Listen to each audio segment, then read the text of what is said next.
আসসালামু আলাইকুম রহমতুল্লাহি ওয়া বারাকাতুহু। প্রিয় ইসলামিক ভাইয়েরা, আজকে আমরা এই ভিডিওতে জেনে নেব ঘরে প্রবেশের দোয়া এবং ঘর থেকে বাইর হওয়ার জন্য দোয়া।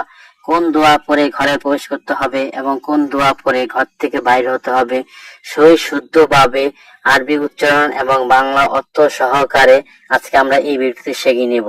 যদি ভিডিওটি ভালো লেগে থাকে তাহলে চ্যানেলটিকে সাবস্ক্রাইব করে একটি লাইক করে দিবেন ভিডিওর মধ্যে। তাহলে চলুন দেরি না করে শুরু করি। ঘরে প্রবেশের দোয়া।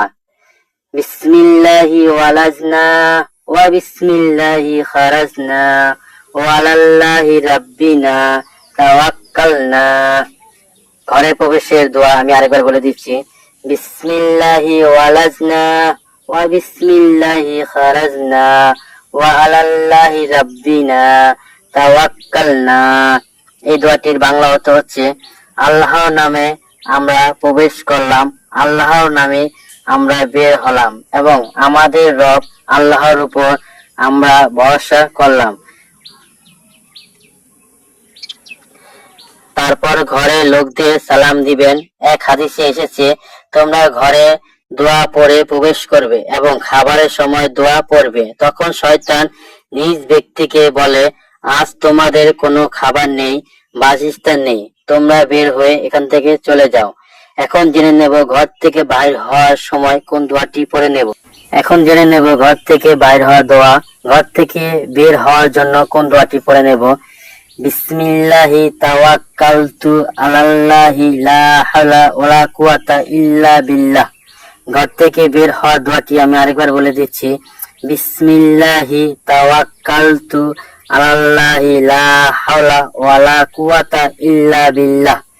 ঘর থেকে বের হওয়ার দোয়ার বাংলা অর্থ হচ্ছে, আল্লাহর নামে বের হচ্ছি, আল্লাহর উপর ভরসা করলাম, আল্লাহ ছাড়া কোনো মাবুদ ও শক্তিশালী কেউ নেই। প্রিয় মুমিন মুসলমান ভাই ও বোনেরা, এখন জেনে নেব কিছু ফজিলত ও গুরুত্বপূর্ণ কথা। একজন মুসলমানদের সুন্নত মেনে চলা উচিত, কারণ কল্যাণ ও অফুরন্ত সওয়াব লাভ হয় সুন্নত অনুযায়ী আমল করলে। নিজের ঘরে অথবা অন্য মানুষের ঘরে প্রবেশও সুন্নত রয়েছে। ঘরে প্রবেশের সময় সালাম দেওয়া নির্দেশ রয়েছে।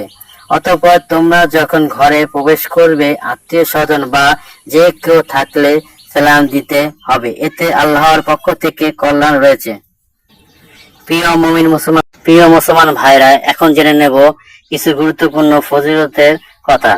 একজন মুসলমানের সুন্নত মেনে চলা উচিত, কারণ কল্যাণ ও অফুরন্ত সওয়াব লাভ হয় সুন্নত অনুযায়ী আমল করলে।